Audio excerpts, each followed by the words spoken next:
This tutorial will show you how to update your notification filters. The system automatically sends new information notification about nutritional facts, medical blogs, and user posts. These information are grouped by the predefined categories. Check a category to enable a filter, and uncheck it to disable it. Note: if a filter is disabled, you will not receive notification about any messages for that category. Do the following to update your notification profile. 1. Log into MMLS website. Please see login screen help video for more information. 2. Once you have a successful login screen, click on your name and then click on the notification profile link.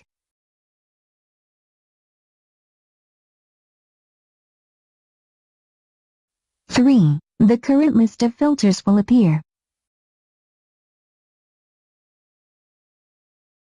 4. Check the Check All option to select all filers, or 5. Check the Uncheck All option to disable all filters, or 6. Check the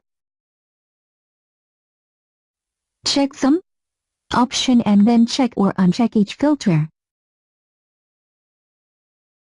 7. Click the Save button to update your notification filters. 8. To exit, click on any menu items above. This is the end of the tutorial. Thank you, and goodbye.